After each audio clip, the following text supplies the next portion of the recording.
Hello guys, good morning and welcome back to my channel guys. Ngayon, papasilip ko po sa inyo yung first na napahatch natin dito na Brahma chicks or Brahma chicken.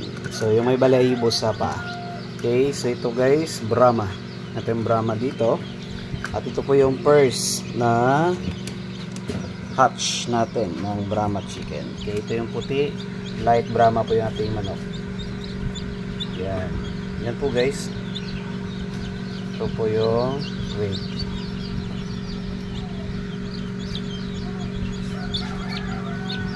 So hindi po natin makikita. Yan guys, mayroon siyang balahibo rito sa paa. Pero hindi po yung mas marami.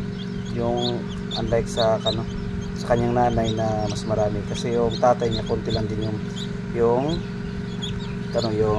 balahibo sa kanyang paa. Pero meron tayo ditong isang piraso guys na mag-hatch na din yung Brahma natin. Okay, hanapin na natin.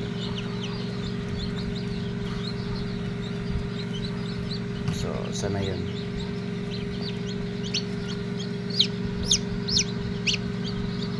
So, ito guys.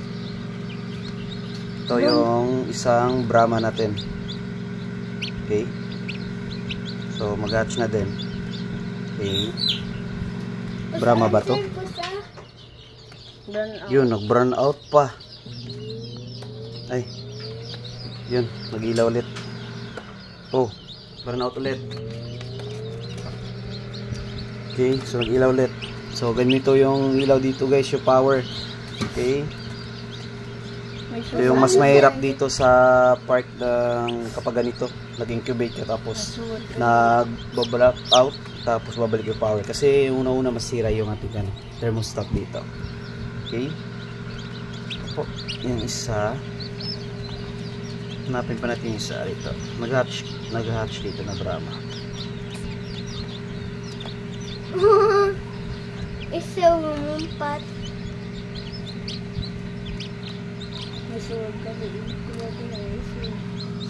So yun pa lang guys, kasi nga last time madami na tayong itlog ng Brahma na mayroong fertile egg talaga, kaso nag-block out dito ng 5 days.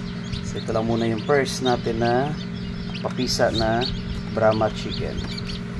So alam ko sa mga expert dyan sa Brahma, hindi po ito quality, makikita din hindi po quality yung kanating Brahma, kasi dapat kung day old pa lang ang dami na po ditong balahibo sa kanyang paa.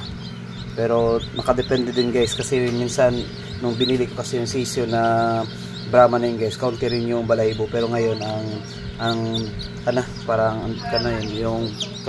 balahibo ang dami na. So tingnan natin guys, observe na natin itong Brahma chicks natin. Okay, at least paano makaumpisa na tayo ng parami nito. Okay, so yun lang guys, ating content sa ating vlog sa ngayong umaga. So happy farming everyone.